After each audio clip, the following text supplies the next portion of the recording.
Up next, Authentically Detroit welcomes the founder and executive director of What About Us, Inc., Tammara Howard, and two of the leaders behind Detroit's inaugural, or actually second, CDO Expo, Chandra McMillion and Quincy Jones. But first, our new segment with Alex B. Hill of Detroitography, Detroit by the Numbers. Keep it locked. Authentically Detroit starts after these messages. Interested in renting space for corporate events, meetings, conferences, social events, or resource fairs? The Mash Detroit Small Business Hub is a 6,000 square feet space available for members, residents, and businesses and organizations. To learn more about rental options at Mash Detroit, contact Nicole Perry at nperry@ecn-detroit.org or 313-331-3485. Hey, y'all, it's Orlando. We just want to let you know that the views and opinions expressed during this podcast episode are those of the co-hosts and guests and not their sponsoring institutions. Now, let's start the show.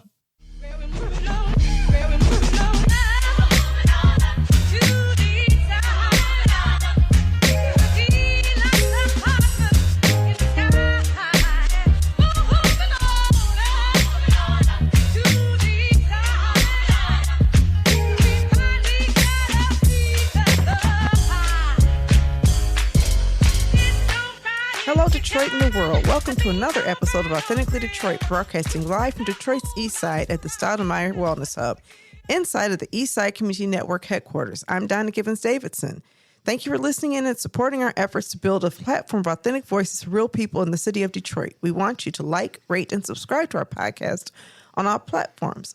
Orlando is on vacation in Napa this week, but we still have a full studio. Today I'm joined by Tammara Howard, the founder of What About Us, Inc., Chandra McMillion, the CEO of McMillion Group, and Quincy Jones, executive director of the Osborne Neighborhood Alliance.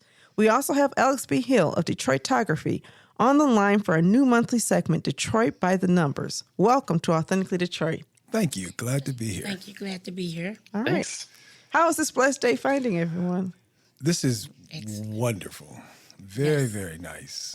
I love it. Yes, very nice. The studio, it's beautiful. This is wonderful. Oh, thank you. Glad to be here. Thank you. Really glad to have you here. And, Quincy and I go back. Yes. I mean, I don't Yeah. want to say how many years, That's but okay. it's more than one. That's okay. You are a North End native. Yes. And I was at Vanguard Community Development Corporation when we connected the first time. Yes. And you were part of the Skillman Foundation Good Neighborhoods Mm-hmm. Initiative representing the North End before the North End got kicked out of that initiative. Right. You know, it's funny because I actually grew up in Osborne community. Oh, I went wow. to Fleming Elementary, Von Steuben, and then we moved. But I've grew up over there until I went to high school, and then we moved to the North End during my high school years. Okay. So All right. So you've lived. You're back working where you grew up. Correct. And but are you still living in the North End? Still there, yeah. And you own other property. You're a landlord and all that good stuff. Yeah. My whole family lives over there. My mother lives on Melbourne. My sister lives next door to her, and I live on Chandler Street. So we all right there. And then Tam and I go back to when I first got to East Side Community Network. I always tell this story. I got here and I'm working here, and I met this woman. Every time we had a meeting, she put on her gloves and she's serving me food. She was like the most amazing volunteer before I got to know What About Us, Inc. And Tam is a board member of ECN, a longstanding board member of ECN. But before I got to know What About Inc., I knew this amazing, sweet, just generous, kind, positive person, always a smile on her face and always welcoming me to ECN. Thank you. And that's just your basic. And since then, of course, we've known each other in many other ways, and your work has just grown tremendously in these past 9 years. So I'm really excited to have conversations with both of you. But first, we're going to start with Detroit by the Numbers. Alex, this is a segment where we highlight significant data and numbers from the past month for Detroiters. We're here with Alex B. Hill of Detroitography and newly minted chairperson of the city's Go Data Commission. Congratulations. The Go Data Commissioners are a diverse group of stakeholders, including data experts, community leaders, and representatives from various sectors. We are dedicated to ensuring that the city's open data initiatives serve the needs of all residents and promote informed decision-making. Sometimes there are numbers and data points in the news, but it's hard to know the context behind them. Let's talk about them and dig in. What numbers do you have for us this month, Alex? Yeah, thanks for having me again. The first number I've got for this month is 90%. And that's not a good number. That's the overwhelming majority of polling places that have accessibility challenges. So this number comes from Detroit Disability Power, and they do a regular poll audit. And they just recently updated it because there was about 30 or so polling places that changed from the last election.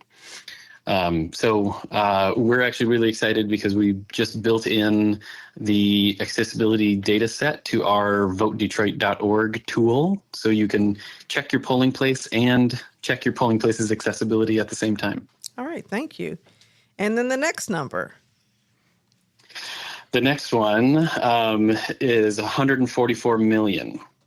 And that's the total investment that has gone into Belle Isle since 2014. So there's an effort right now with the Michigan Department of Natural Resources and the Belle Isle Conservancy. They have a survey that's open through Labor Day where folks can rank the potential new investments to the island as they've kind of claimed to handle a lot of the outdated things that really needed to get addressed. Yeah. So Belle Isle is a lot nicer physically than it was, when the state took over. I think that's undeniable in many ways, right? There's still things I miss about Belle Isle. Like I miss the Belle Isle Zoo. Oh my goodness. I love the Belle Isle Zoo. Taking my kids on field trips to the Belle Isle Zoo was always the best. And we went to the Playscape, took our grandsons to the Playscape a few weeks ago, and the major Playscape near the Giant Slide could use a facelift. But the article that Alex pulls this number from is one that was featured in Planet Detroit. And I'm actually on the cover story of that article. It came to my assistant sent it to me this morning, like, great photo, Donna. But, there's one thing they got wrong before we move on to the next number. I just wanted to point that out. I criticized the island and the state for closing the island down at 10 p.m. And the person, I believe the officer in charge of policing the island, said that it's always been a 10 p.m. curfew on the island and that they just now had enough money to enforce it. That curfew was established when the state took over. When I was a kid, there was no curfew on the island. If you grew up in Detroit, you were on Belle Isle till midnight, 2 o'clock. I don't care. There was nobody ever got escorted off. You went to Belle Isle, didn't you, Tam? Yes, I did. Yeah. So we weren't curfews, and my parents were Detroiters, and they used to sleep on Belle Isle when it was hot outside. There's so many Belle Isle stories. So for a real Detroiter, we know that's false information. I just want all the new Detroiters who might be listening to know, no, there was no curfew. The other thing is, we did not use, at least I don't know many people who used the Belle Isle Beach. Like when we went to the beach, were we going to Belle Isle? No, we were going to Metro, right? Metro Beach. No, we went to Metro Beach. That was our beach. Belle Isle Beach was not a thing. It wasn't a thing. You're driving through the island now I'm like, who are these people? It's Packed. Everywhere. And it's like, wow, y'all are on Belle Isle Beach. I think we all thought Belle Isle Beach was not very clean. Or too small. Small, not clean. Not clean, it was just never attractive. So the idea that people are on Belle Isle Beach is funny to many native Detroiters, I think. I mean, it's packed. Yes. But it's not packed with native Detroiters. No. Right. Not people who grew up here. No. We're still going to Metro Beach when we go to the beach. All right. Anyway. Next number, Alex. Go on. No, and now they've got a robot that cleans the beach. Anyway, I won't. That'll be for another time. I'll find some data. Okay, I want to get the data, robot data. All right, so then events. Our next number for this month is 96, and that's the number of events that happened for Detroit's Month of Design, which is coming up September. And I guess that's a loose number because it could be more, could be less, depending on what happens during the month. Sometimes they add some folks or at some venues and events as they go. But if folks want to look at all those events back to 2019, Design Core Detroit did share that data set on detroitdata.org. Thank you. And then your final number. Final number for this month is 2 million. And that is the amount that's been spent by mayoral candidates in the election so far. Yeah. Okay, is it safe to say that the majority of that was spent by one candidate, or more than half? So that's the total that was spent, and it was I think closer to 2.5 million that was raised, and 1.3 million of that was raised by Mary Sheffield. Yeah. Okay. So and the way to kind of measure where that's at is, in Duggan's last two re-election bids, he raised about 1.1 million, 1.2 million around the same time as Mary Sheffield. Yeah. So she's on pace. Although I'm guessing that Samuel L. Jackson did not contribute to his campaign, Duggan's campaign. She got some Hollywood royalty in hers. I was looking through some of those numbers. Wow. Right. One of the other things that's really interesting in this race is the amount of outside money spent on this race. And I don't know if we have a number for that yet, but it would be nice next month to look at outside money. And the other thing I'm hoping that we can get at next month is to get at where people voted, who voted, if we can dig a little bit down into the demographics of who's showing up at the polls. Yes. Because I think we all have some idea, and there was a report, but I think it was the Free Press or the News that tried to correlate. Detroit News tried to correlate, voting in certain precincts with candidates, and it looked like high wealth folks supported some people. The problem with the Detroit News map is I couldn't tell who was where. The map didn't really have, it was confusing to me, but I'm really interested to see where voters are showing up, especially in light of the Free Press story that spoke to people really feeling like they were not being represented in elections. What was the numbers for the primary? I mean, the primary election this past. What was the numbers for that? For people coming out to vote? Oh, I think it was something like 17%, something like that. It was actually higher than it was in the last primary, which was no shock to me. It was a couple of percentage points higher. I thought it was going to be higher than that. Anytime you have a real contested election, you're going to have more people showing up. You don't have an incumbent in. And it made sense to me that more people would show up. A lot of people thought there were fewer or there would be fewer. And it's kind of hard to know what elections look like on election day because I think I was like number 18 at my place. I was 7. But a lot of people vote early and a lot of people vote through absentee with all of those new voting, voting methodologies. You're not going to see the same number of lines at a poll. Right. Yeah. Yeah, it was just under 17% for this primary. And the last one had a 14% turnout. Yeah, so is that good or bad? But I was surprised the Detroit News went with their maps and analysis because the precinct level data hasn't been finalized or released yet. So they were doing their analysis with incomplete data. Well, and we trust. Yeah, we'll keep watching that. We trust our data partner to bring us the real. I'd rather wait and get the real information and make it, something that people can interpret, right? Because it makes it really difficult when you're showing, especially some of the areas that are right near Eastside Community Network look like they may have gone for Kinloch or they may have gone for Mary Sheffield, and I couldn't really tell where, but it's interesting to me. And because we're friends, because I'm a data geek anyway, and so I want to know the numbers. But thank you so much for Alex for giving us numbers and actually giving us accurate numbers because accuracy counts.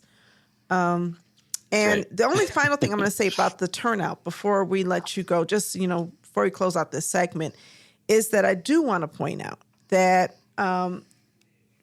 democracy is down in America. People don't show up in the polls like they used to. And there's all kinds of reasons for that.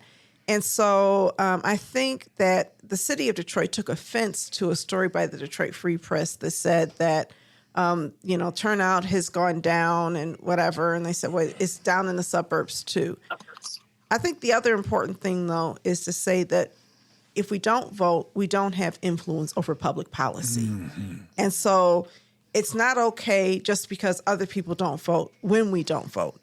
And, so I'm glad that those of us do vote. I'm assuming those of us in this room did vote, right? Mm-hmm. So I don't like to preach to the converted. And probably most of the people who listened also voted.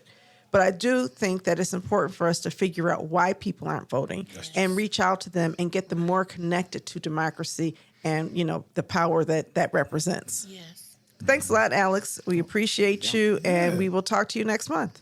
Thank you. Yeah, thanks so much. All right, we're going to take a break, and when we come back, we're going to have a conversation with our friend, long-term partner, Tammara Howard, who will share with us her work and her views about how we work together in our community.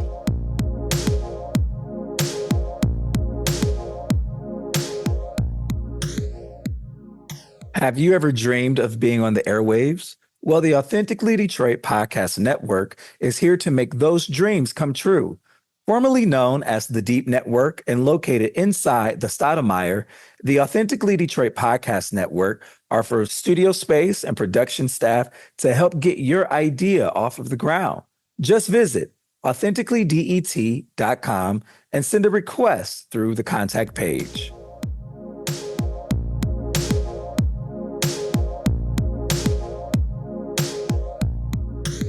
Welcome back. We're going to talk with Tammara Howard, founder and executive director of What About Us, Inc., a resident-led grassroots organization founded in 2015 and dedicated to building neighborhood connectedness and capacity to lift up the voices of residents who feel marginalized.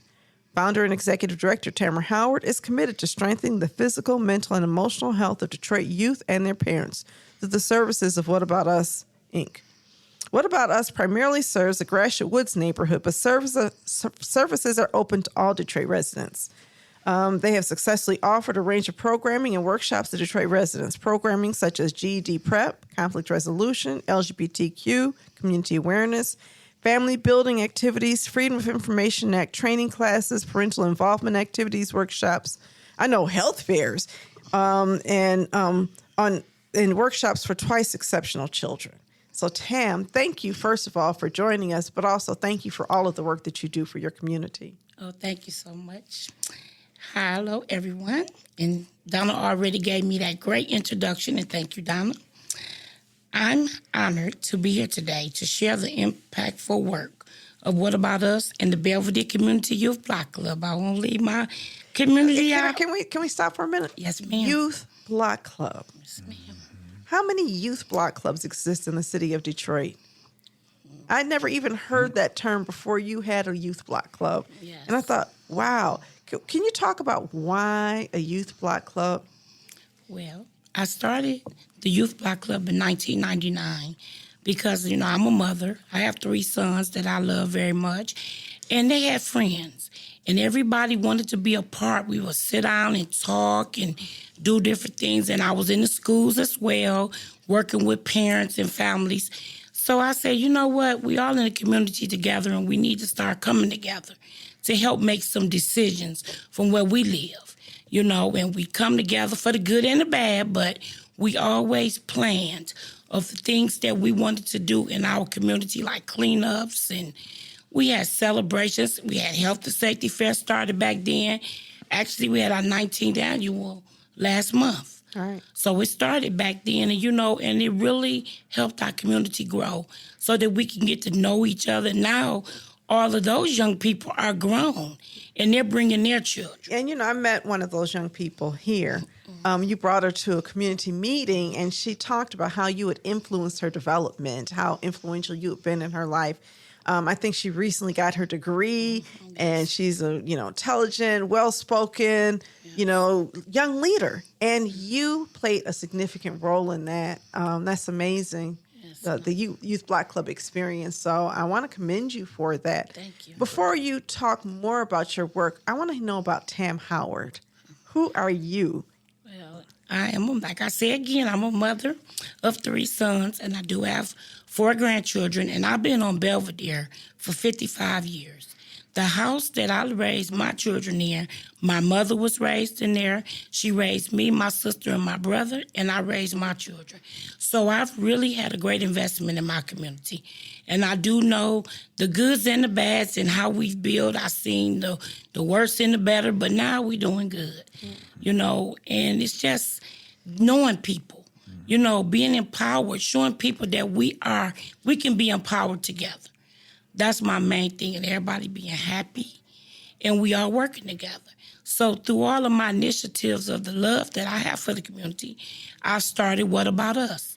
Because I had people that would come by and be like, what y'all doing on Belvedere? Well, I don't live on Belvedere. Well, you don't have to live on Belvedere because we got What About Us? And that's everybody. So nobody's left behind. Like we say, where families matter. Everybody matters. So that's why it's such a great pleasure to be sitting here today. Well, absolutely. And you've done some amazing work. I've been to your Resilience Hub a few times and just looked at the many ways that you engage people in activities. You can see pictures all over the walls. You can see artwork by the students. There's a computer lab in there. You feed them. You do all of that. And you started that work. That work you've been doing since 2015. Right. And then you were in our first class of sustainability fellows. Yes, I was. Who? And I'm glad. Oh, that was such a great program. Eastside Community Network. It's always had my back. And I love you all for that. Because I was a sustainability fellow and I got blessed to open up one of the areas down the street of a community space where we had health and wellness classes and workshops, gardening, and just a whole lot of space for us to come together. So we actually have like 5 spaces now. We have our Resilience Hub, which is a trailer, a 12 by 50 trailer. And when you hear trailer, you be like, a trailer? Oh, but when you come see this trailer, we got it going on. I mean, people love it. We have workshops. We have after-school programming for the children where they do their teams, homework. We have, the computers for the parents to try to find jobs and hook to different sites to help get their bills paid. We have arts and crafts. We have a lot of things. We have cooking demos. We plant in the garden. We have an apple orchard / mini farm that we just opened up on Warren in Holcomb. We just really have a lot going on over there. You have something, one of the most interesting things you have is your music park. Yes. Can you talk about that? Yes. Oh, we have a space for the young people, for the gifted and the talented, where they can make music, make sounds to make music. We have music on walls, like down in the area where they can make noises, and it just really makes the kids want to sing and come together. And then we have, like, on the tables, picnic tables, we have where they can make music that way. And it's not just for children, it's for gifted and talented, anybody. Anybody is welcome. When you say gifted and talented, you're not speaking about the, Black excellence. You're speaking about something different. Define how you see gifted and talented. Well, we have people, that children and young adults that have disabilities, and I feel that they have voices and they never can be left out because they are a part of the community. And I never want them to ever be left out because that's very important. And I make sure that they don't. Yeah. We have spaces for them and everybody just come together and work with each other. That's the main purpose of it. When I think about what community life was like before capitalism, before imperialism, when we were, kidnapped and brought here, I think everybody in the community had a role. Everybody mattered. Right. You didn't have throwaway people. Right. And you didn't put people on a label in a separate classroom. That's you just found a role for them. Right. And I think we're differently abled. But we call different abilities disabilities because they don't fit into our world as we see it right now. I have a friend who has an autistic daughter, and he frequently shows her sing. She's got a beautiful singing voice, absolutely gorgeous. And yesterday she was in a fashion show, I suppose, and she was dancing to Aretha Franklin, You Better Think. And when I tell you, her dance, it brings smiles to everybody's face. She's part of something and she's connected, but easily in this world, she could be pushed in a corner, a source of shame, or somebody who's treated like they were a mistake and not God's children. So the fact that you lift them up is so important. They are very important. Yes, they are people like everybody else. Absolutely. And I don't want nobody left out. You know, we're all different. If we're being honest, like we're all different. We all have different gifts. And, you know, and ideally in the right world, we talk about diversity and inclusion. And usually we're talking about race or whatever. But, you know, diversity and inclusion includes people with different abilities. That's right. And if I look at the world sometimes like a puzzle, like we all have our piece and none of us has the same shape or design, but our design, we come together, creates a beautiful mosaic. And you're doing that on Belvedere. Yes, and I'm continuing to growing, and we having a lot of things with our resilience hub, where when the power go out, people could come, residents plug up their cell phone, medical equipment, put their medicine in the refrigerator. We have a small heating and cooling center. We do a lot of things to help empower the community. We talk about air quality, where we watch the numbers, where we'll know if the numbers are safe or if they're not, or what we need to do. You know, we just really are being a community family, and that's what we need to have everywhere. That's true. And what excites me about the way that you approach your resiliency work is your educational pieces. You really educate. You want people to know things. And so you have health and wellness workshops that you're working on. Can you talk about those health and wellness workshops? We have our health and wellness workshops, thank God, every year. So we just had our 19th one last month on the 23rd, where we have health agencies come out and, you know, they test people's blood pressure, diabetes, and then we also have health insurance people come out and sign people up, and like people come help pay the bills, and gardening programs, just a whole lot of things that people need. The fire department, talk about fire safety, because we do know that when there's a fire, children get scared when they see you with all that gear on, and they run and hide. And we don't want them to run and hide. So when they come out, we make sure that they let them see the gear, talk to them about it. You know, some of them put it on, you know, the helmet or whatever. You know, that's something I did not know. Never thought about children running and hiding. They hide because it's scary to them. Well, I mean, it makes sense. Yes, it's just the kind of stuff that you just never think about. Right. So that's what we talk about. We talk about gun safety. You know, we give out gun safety, you know, locks and stuff. No, and when she's talking about these health and wellness fairs, they're not little small. This is not a little small fair. How many people come to your fairs? Ooh, you have 300. You know, people in and out, 300. We block off one block, Warren to Moffett, and we have agencies on both sides in the streets, people, you know, dancing, eating, and learning, taking this information back to their homes. Then we have people, our seniors, that some of them can't come out. We have them go to them and talk to them and give them information. So it's just so everybody can get what they need. You know, empower everybody. Nobody is left out. One of the fun things I love is when the little kids come. Yes. Because, you know, they say it takes a village, but you create that village. Also, you know, you have a trailer, but you have a porch to that trailer. Yes. It's a deck, right? And so when you see these kids come up this deck, and it's, you know, so it's completely accessible, which a lot of places would not be, right? But when you see the little kids, it's so cute watching the older kids watch the younger kids. And it's kind of like the way we grew up, right? Where everybody on the block you know, when I was growing up, you know, the 8-year-olds didn't play with each other, and the 10-year-olds here, the 8-year-olds and 10-year-olds would play with each other. The 5-year-olds would be doing something, and the teenagers would be watching us, you know? And I see you recreating that kind of community in your space. Yes, we have areas on the deck porch where we put tables, and the children sit there, and they read, they have activities, they talk, they dance.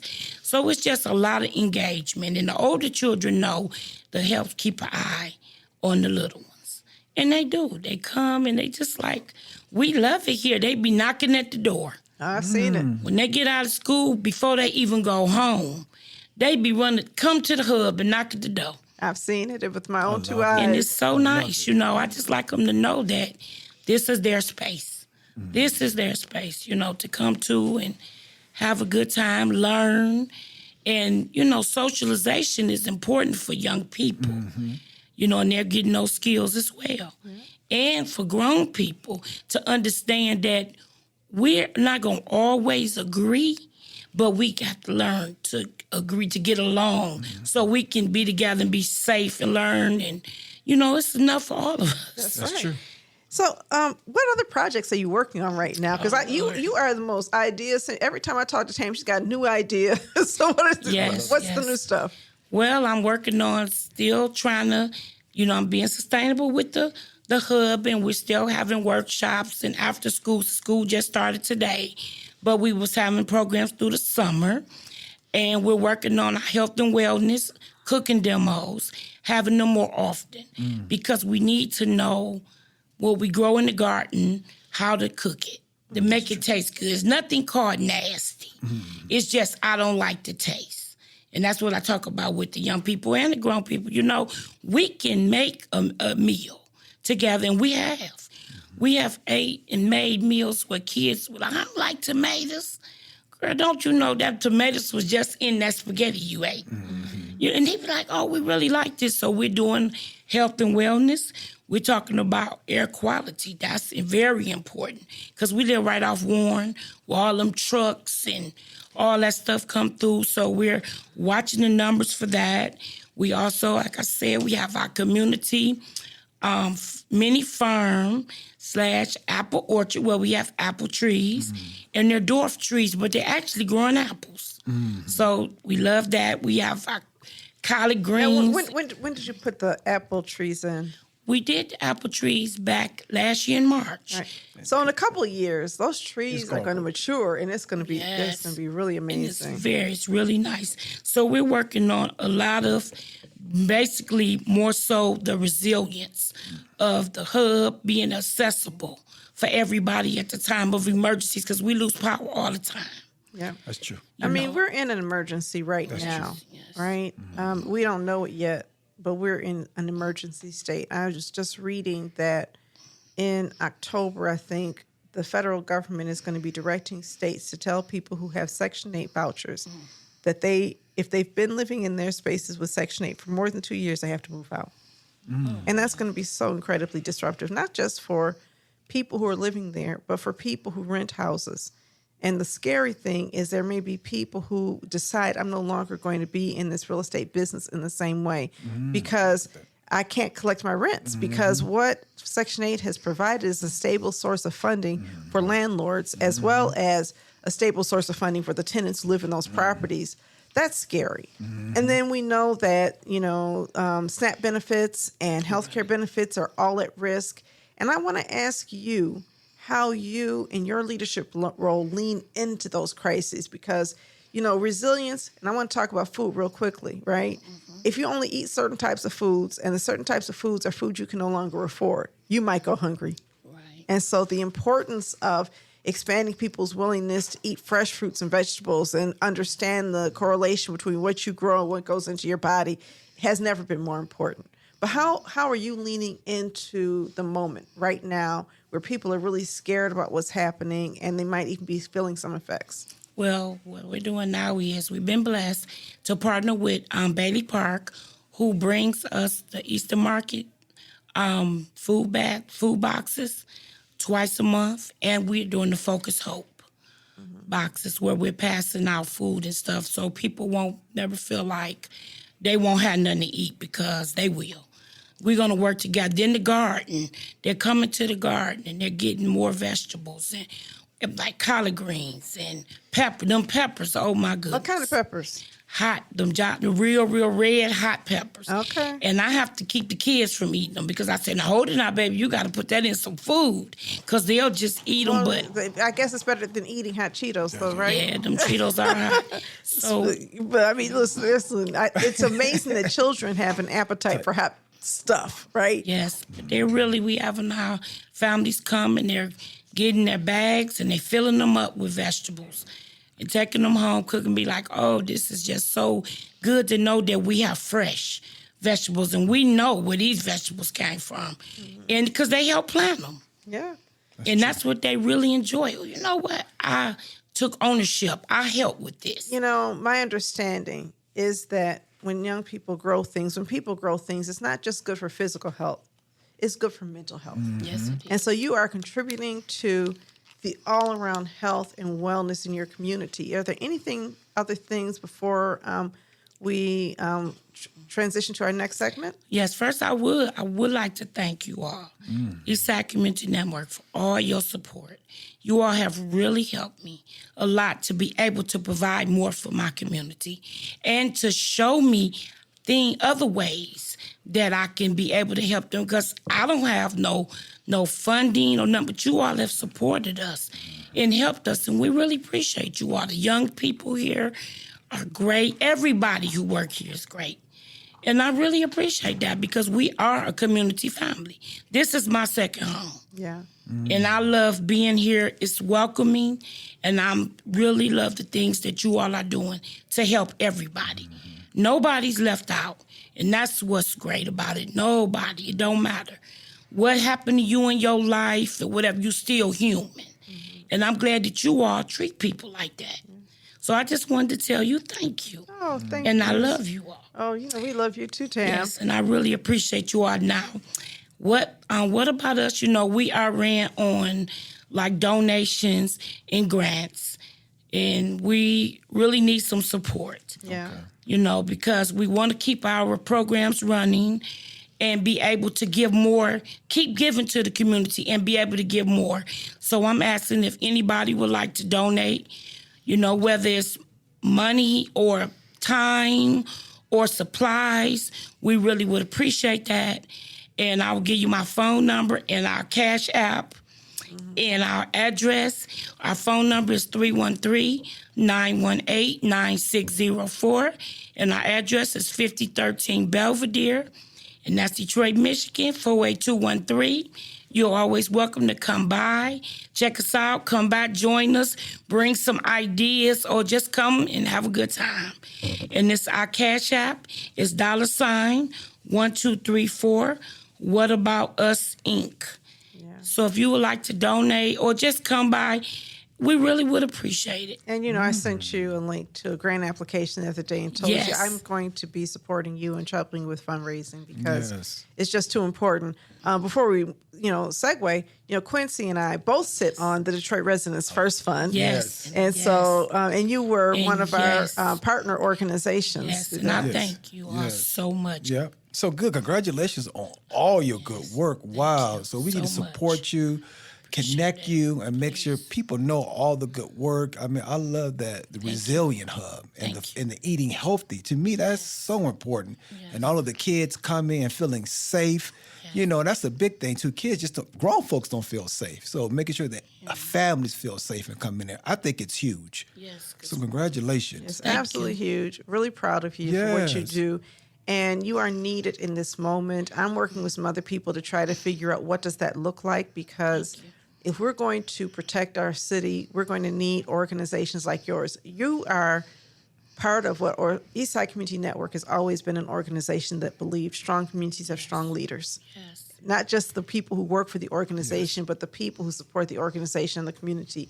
We're not on Belvedere. You are. Yes. And the people on Belvedere and New Belvedere are being helped by you. And anything we're doing for you is done for the people there, because we rise together, or we fall together. That's true. We cannot afford to fall together. Yes. So Tam, thank you so much for just being that bright light. Mm-hmm. You got grant money, and that grant money went right back into the community. Yes. And I think people need to understand that. I hear people saying that, nonprofits, if you have a nonprofit, that's the easiest way to get rich. And I think about people like you who live where you were born. Right, because we have never stopped investing where you are. Right, because we have a lot of people that have a lot of medical problems, high blood pressure, diabetes, obesity, and we come together because we have to find ways to be healthy and not always with a pill. That's right.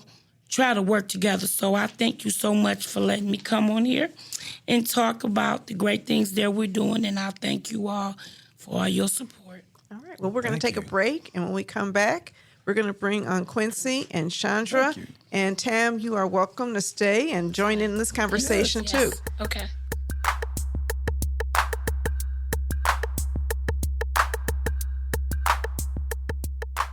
Detroit 1 Million is a journalism project started by Sam Robinson that centers a generation of Michiganders growing up in a state without a city with 1 million people. Support the only independent reporter covering the 2025 Detroit mayoral race through the lens of young people. Good journalism costs. Visit Detroit1million.com to support Black independent reporting.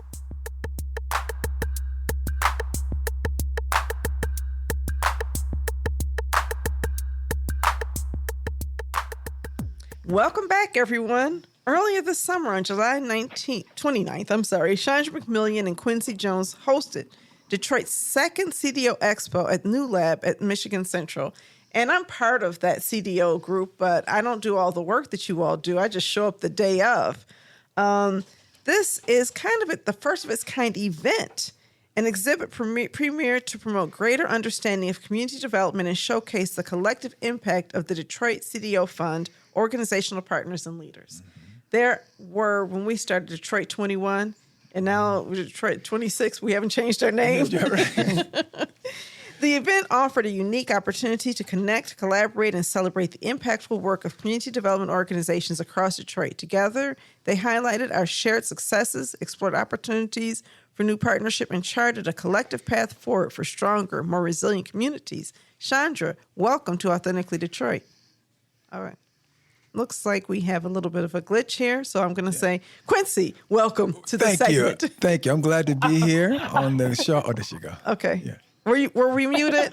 I'm sorry. Yes. Okay. Thank you. It's great to be here. Quincy just spoke for me. Yes. Yes. So Chandra's out of town, and so she had to call in, being out of town. But tell us about this expo, the genesis of this expo, how it started. Now, this is the second time we've done it, but Correct. it's the bigger. We did it bigger this time, right? Correct. Can you talk about how this started, the seeds of all of this? Go ahead, Chandra. Well, so technically this is the first annual expo, but it was inspired from an event in December, which was the 5-year anniversary of the Detroit 21 and appreciation event for all of those who are a part of the CDO, ecosystem. So it was an opportunity literally to just highlight how 25 organizations have been working together for many years. It began with 21, it expanded to 25, 26 organizations, and just really wanted to acknowledge, because oftentimes people talk about, CDOs, community cannot work together. And this has been organizations consistently working together on behalf of citizens for well over 5 years. The name, the Detroit 21, was established 5 years ago. And so it was the official, 5-year anniversary for the name. But the group has been working together since 2017. Mm-hmm. Yeah. Mm-hmm. 2016, 2017. All right. And one of the things that I love about our group and about the Detroit 21, first one, Detroit 21 appreciation, was that there's enough work for everybody. Everybody's working together. No one is trying to compete, in this work. Because everybody's doing something to bring up our community. And you don't have to go outside of Detroit to get service. So it was really great to see all of that across all neighborhoods. That's something I didn't know. Got a chance to see it all in one setting in the beautiful New Lab and seeing the good work. So now, where's New Lab? Talk about New Lab. New Lab is located at the Michigan train station.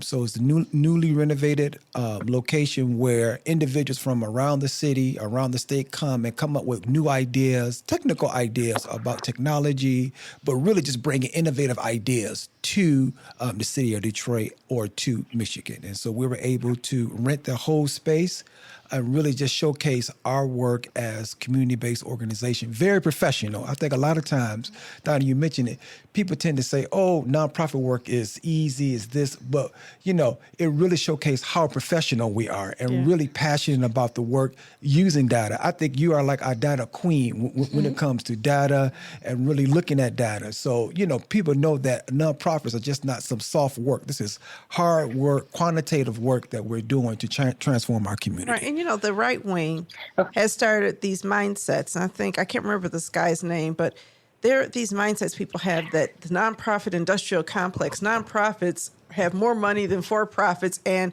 we give them all of this money and they haven't fixed Detroit yet. And it's such a ridiculous statement. Mm-hmm. And we have to fight for our right to be recognized and respected for what we do. All of us, right? Mm-hmm. Not just us. Tam Howard has to be respected. Mm-hmm. Not just us, but Katrina Watkins has to be respected. If you took away all of the work we were doing across the city, Detroit would be a very different place right now.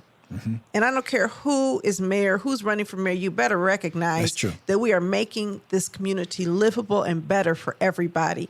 And one of the great things about Detroit 21 or 22, 3, 4, 5, 6 is we're all over the city. So the name Detroit 21. Right, I know, I'm just Citywide. joking. I know, I'm just joking. But we're citywide. We're in most neighborhoods, not in every neighborhood. But we are in most neighborhoods in the city of Detroit, especially most low-income neighborhoods. So, I mean, we don't necessarily have a chapter or a member in Palmer Woods right now. Mm-hmm. But we have members in places where people have unmet needs. That's true. Mm-hmm. And some of the areas. Donna, if I could. Go on. Mm-hmm. No, I didn't mean to cut. No. I was going to say, if I could jump in on your prior question, because there's something that I really appreciate that Quincy didn't mention, but it really was his heart. So the new lab is part of a significant, like one of the largest investments in Detroit in terms of transforming the train station, but it is designed to be a space for innovation. And it's really a very modern version of, Henry Ford Village, now just called the Henry. So I know that it was part of, his thought that like, hey, this actually has this grand museum-like feel. It's a place where cutting edge, technology is being brought together, but people don't always think about nonprofits in that way. Well, part of the purpose for the original appreciation, but then the larger expo, is to give people an opportunity to actually see what is the great work and even the innovative work and the collaborative work that is happening across the city. So we actually thought it was a really great space because, again, it's often highlighting high tech, but obviously there's nothing more important than human technology and all of the unique and innovative ways that, nonprofits across the city are really working to make sure that residents of Detroit are being served in the ways that they deserve to be served. When you go to some cities, I was in Chicago recently, there are parts of some cities which residents who look like us don't show up, right? It's true. Like, okay, you're in this area and there's no black people there, and I'm like integrating the area, sitting in there like, wow, where are we unless we're serving people, right? That's right. But Detroiters, we have a responsibility not to let that happen to our city, okay? Right. This is our city and we belong everywhere. By us going to New Lab and claiming our place in New Lab, not to say that there are not people employed that we know are employed, African-American people in high, positions at New Lab, but I think it's important for us to show up in those spaces as they're developed. It's our money too. Next year, I want to be in the Hudson's building. You know what I mean? Like, if you're developing this with our tax dollars, we own a space, piece of this, right? And so I'm glad you took us there. I'm glad that this is the second time that we've been there, and there's no place we don't belong. That's right. That's right. The great thing I thought was that people came together. Let's talk about some of the exhibits. Each of the nonprofits that had a table. We had a lot of exhibitors. How many did we have? Chandra, go ahead. Well, so we actually have 37 total organizations that were represented in one form or fashion as a part of the grantees of the Detroit CDO Fund. But then we also had an additional 13 neighborhood-based, community-committed, led by resident businesses that were there to provide a great variety of, food and refreshment. So that was also part of the experience, as well as some entertainment.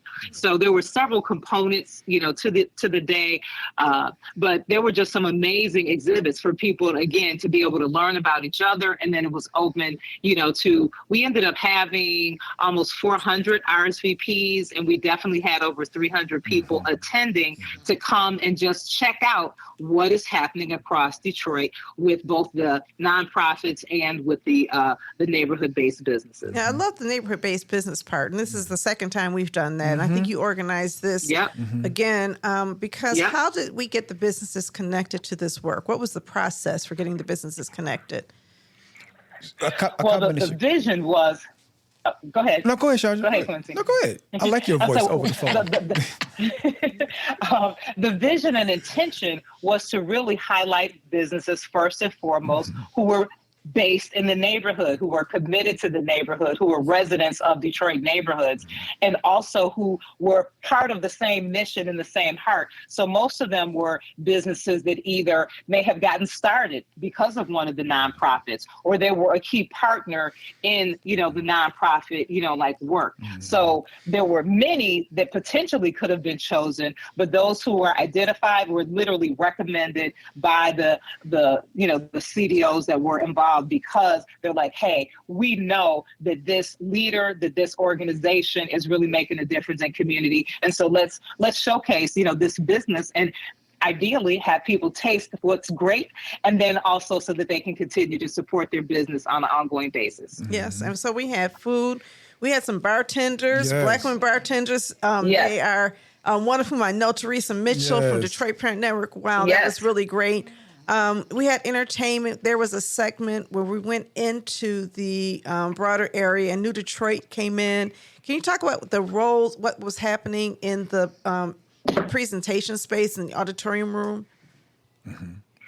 Yeah, so part of setting the atmosphere, because you touched on another key element, was music. So the only, Detroit community radio station served as the DJ, for the event. So that was another element of the experience. But there was a portion that was just to support the nonprofit CDO leaders and the CDO fund. So we did begin with a presentation from New Detroit to just really be in conversation around the importance of race, even in the midst of all that is happening nationally and globally around race, but just the importance that the race really does matter in terms of understanding the history and understanding the importance of working together. And that's what we're all committed to.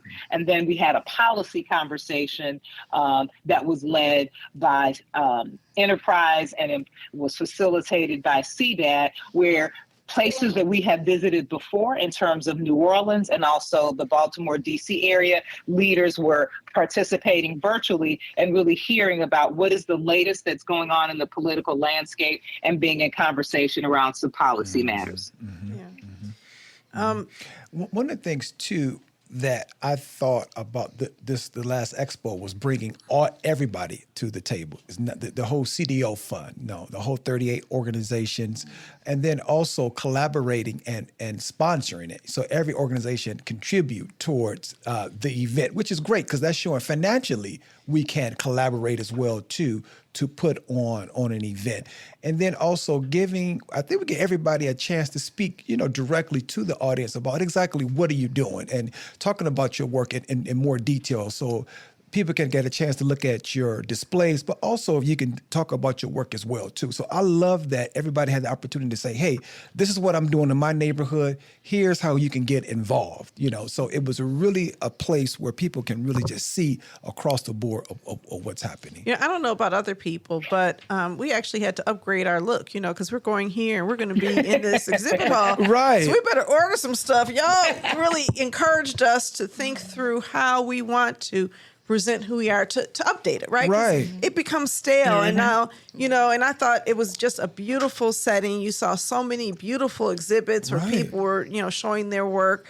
Our staff members got to know each other. It was a really, really beautiful event. Yes. Yep. And the other organizations, there's the corridor. Can you talk about there's Key Corridors, I believe it's what it's called. And then there's another one for emerging community development organizations that are also part of what Enterprise funds. In addition to the community development organizations that constitute the Detroit 21, there are Key Corridors initiatives, and there are about 4 of those organizations. And I don't know, 8 or so organizations that are part of the emerging organizations. Emerging, yes. And so it was a great event. congratulations. It takes a lot of work and effort. And I know, Quincy, you're a great collaborator. Chandra, you've been bringing us together for 9 years now, or it's almost 9 years. Almost 9 years. So we've been doing this for a minute. I hope everybody keeps in mind the significance of community leaders helping to make our community strong. Well, and as we've mentioned who all was collaborating, we definitely also want to acknowledge all of the funders. So there are 8 funders that are part of the work as well. So again, it all began with the support from the Kresge Foundation, then it was with the Ford Foundation, then Enterprise is both an intermediary and a funder and coordinator, of the work. And then they were able to bring in others. So the Kellogg Foundation, Hudson Weber Foundation, the Ralph C. Wilson Foundation, Gilbert Family Foundation, and the Balmer Group. So they were also a part of the event as well. Yeah. And so, hats off to our philanthropic community for also coming together and saying we can come together as one.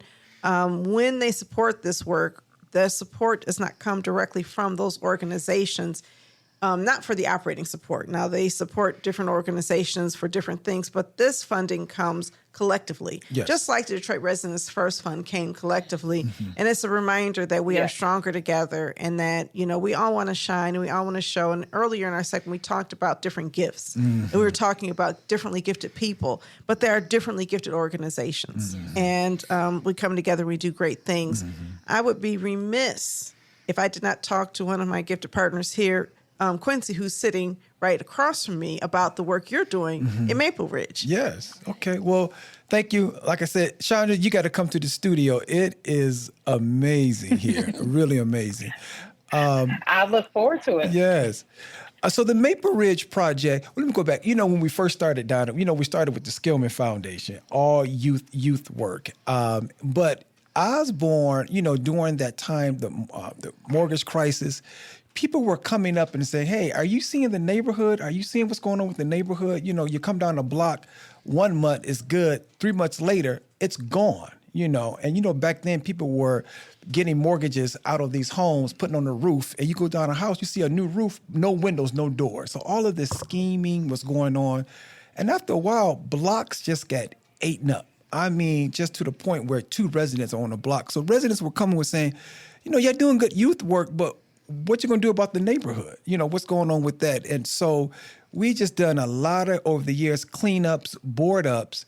And once we began boarding up, we decided let's zero in on a particular area and not just do board ups and clean up all over. So we decided to do it on the Maple Ridge, right by the Matrix Centers. Typically, when you do development, you want to see it and touch your development. So we did a massive board up, clean up in that area. We were able to use the hardest hits funds, the ones that was left over, and get some of those buildings torn down. And we just adopted that area and really made that ground zero. And once we cleaned up the area, people was like, this is a nice area that we can just start having community events.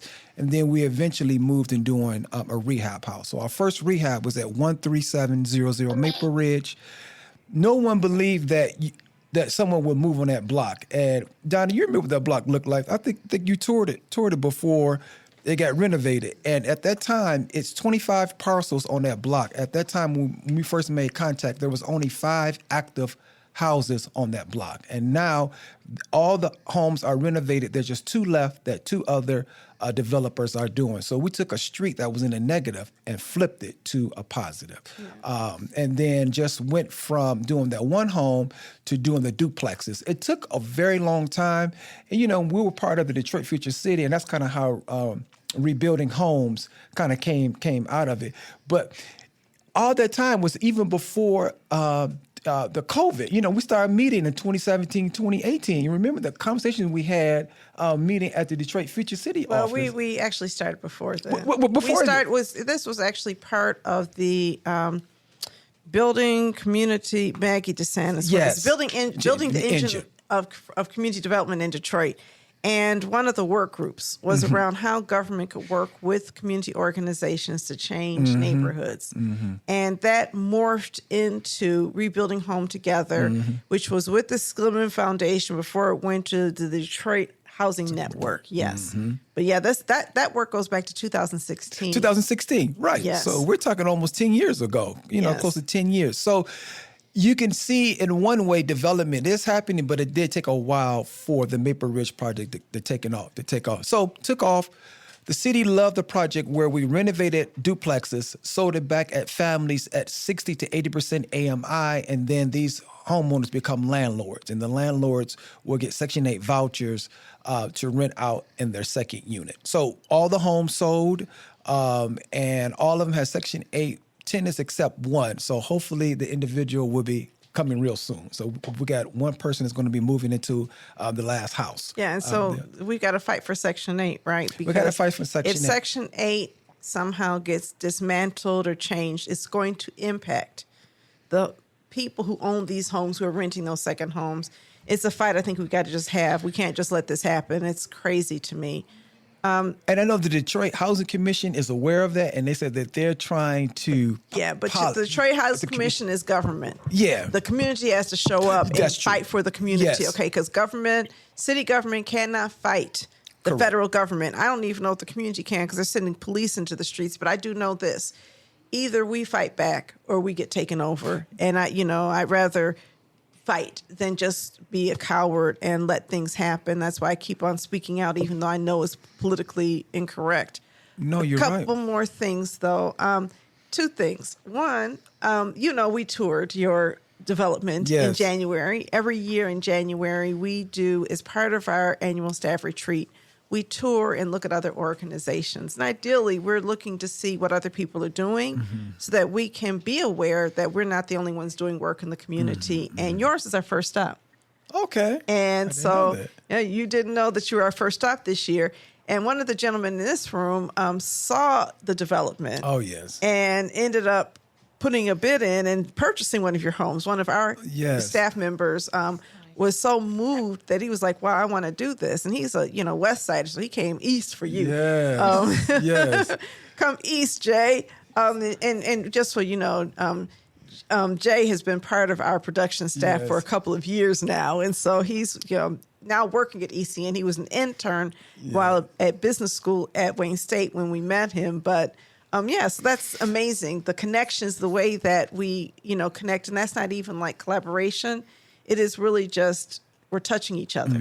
But the other thing is you have something exciting coming up. Is it this week? Next week. Next week? Yeah. Okay, talk about it. September the 9th. So we have the Maple Ridge screening. And it's really talking about what does it take for nonprofits to do grassroots development, and all of the collaborations and the good, the bad, and all of the individuals that made it happen. So we're going to talk about residents, talk about the homeowners, talk about the struggles, talk about just getting the resources to make it happen. So it's really a good documentary. The quality, sound, everything is top notch. So hopefully this can inspire other nonprofits, individuals, just to take hold of your neighborhoods. One of the things that I get motivated, Donna, is that I don't like to see people down our city. I've always been like that. It's since I was a kid.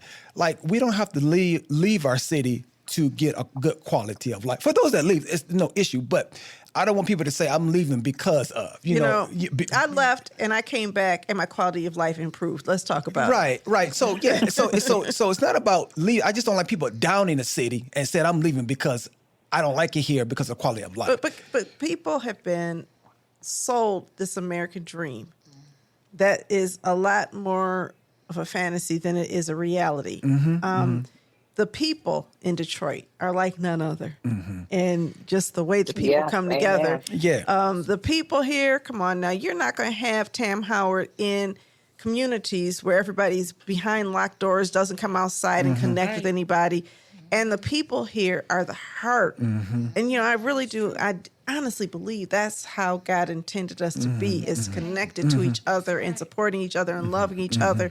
That's where we find satisfaction, but we believe it's through material acquisition. So I don't want to stop you. I just had to jump in with that commercial. No, I love it. So I just wanted to say that we can turn around neighborhoods no matter what it looked like. Maple Ridge is a prime example. That it looked like Nightmare on Elm Street. I mean, you know what it looked like before, but with the right collaboration, the right resources, getting the right families into these communities that want to get involved, not just be homeowners, but I want to get involved, in the community. So I'm just excited. So September the 9th at 6 p.m. at the Matrix Center, please come out. You're going to enjoy yourself. And our goal is to inspire individuals to get excited about being in the city and becoming homeowners and renters as well, too. So we're excited. All right. So, before we close, I'm excited about how you got this made. I don't even know. Chandra, do you know who collaborated with Quincy on making this documentary? I do. Okay. You know. Can you talk about it? So Mike Randall for Grandma Rosedale, he is a highly trained filmmaker. And I don't know if you remember when we were in New Orleans, he had that camera. I don't know if you saw the camera, but it was high quality. And I kept looking at it. I'm just like, this guy is serious. Like, it was something like a Hollywood camera. So I just said, do you make film? He was just like, yeah, I just do it for a hobby. But he said, I know how to make film. So I said, you know what? I want to film our Maple Ridge project. This is like almost 2.5 years ago. And he was just like, yeah, let's just meet and let's just see what happens. So, we met. He said, he walked me through all the steps of what filming is. And I said, oh, you know exactly what you're doing. We were able to get a grant from Fifth Third Bank. Fifth Third Bank gave us a grant for the filming of the Maple Ridge project. So we bought more equipment, hired a few more people, and the rest is history. I mean, it took 1.5 years of filming to get this done. We had an editing company that came in and edited. So, Mike, and so our film company is called Reflective Films. Okay, so now you have a film company. A film company now. Okay. So this is our first. All right now. Yeah, so this is our first production. That is really good. exciting. And we're going to have to reflect over here on this part of the East Side, too. Yes, yeah. I'm really proud of you, Quincy and Tam, for all of the amazing work that you do. It is what makes me happy every day when I come to work is knowing that I'm working among good people. I look at some people working corporate jobs and I think I'm so blessed. Yes. I am so blessed. Listen, if you have topics that you want to discuss on Authentically Detroit, you can hit us up on our socials at Authentically Detroit on Facebook, Instagram, and Twitter. Or you can email us at authenticallydetroit@gmail.com. All right, now it's time for shout-outs. Let's start with Tam. Do you have anybody you want to shout out? I want to shout out Katrina Watkins of Bailey Park. Yeah. And of all the wonderful work that she's doing and how she has really partnered and helped me with What About Us. And it's, a great pleasure to be working with her in Detroit Resident First Fund because you all helped me be able to get everything in order for What About Us, our hub and everything, and Eastside Community Network. Yes. Donna Davison. I love you all so much because you all have really helped us with funding, support, just everything. And I really appreciate that because you all are my community family. Oh, and you are ours. Thank you. And Quincy, I love you. Yes, when I seen you, I'm like, yes. We're going to connect. Gotta connect. Thank you. Quincy. Of course, Donna, this is amazing. I mean, this studio and all the work that you're doing and your knowledge around political and data. I've always admired that, so that stuff the back of your hand. So shout out to ECN. A shout out to the Matrix Center. I mean, they have come a long way. It's been renovated. They got a new director, Mr. Gary, which is excellent. We partner and we still partner. I'm still a tenant there, there. So it's been a great partnership. But a lot of things are happening at the Matrix Center. They got a new renovated incubator for businesses. The lobby's been renovated. So it's running. It looks good. Very nice, professional. So shout out to Gary, the director for the Matrix Center. Well, I'm going to shout out somebody, a blast from the past. I don't know if you remember Clementine Barfield from the Save Our Sons and Daughters, So Sad. Yes. I sat down at dinner, my husband and I sat down with her son, and some other community leaders. She is looking to archive her exhibit. She's an amazing community leader who developed a whole peace curriculum after her son was shot and killed in 1986. And as it turns out, she was very good friends with my mother-in-law, my late mother-in-law. And so she wanted to connect with my husband because she knew of his work at the museum. She actually knew him when he was in college, and he was just starting with Dr. Wright. Gotcha. And so she wanted to know, how can I take all of my the things that I have gathered over the years and turn that into some type of exhibit? How can we memorialize those contributions? It's so important they remember the contributions of Black folks. We don't usually make history books. We don't get names on doors. And Black women are almost never recognized for the contributions we make to our community. So shout out to Clementine Barfield. What a wonderful surprise. What a wonderful way to spend my Friday evening. It just gave me life. I love it. So listen, I want to thank you all for listening. Love on your neighbor, and we'll talk to you next time. Thank you. Amen. Wonderful day. Thank you. Amen. God Thank bless. you.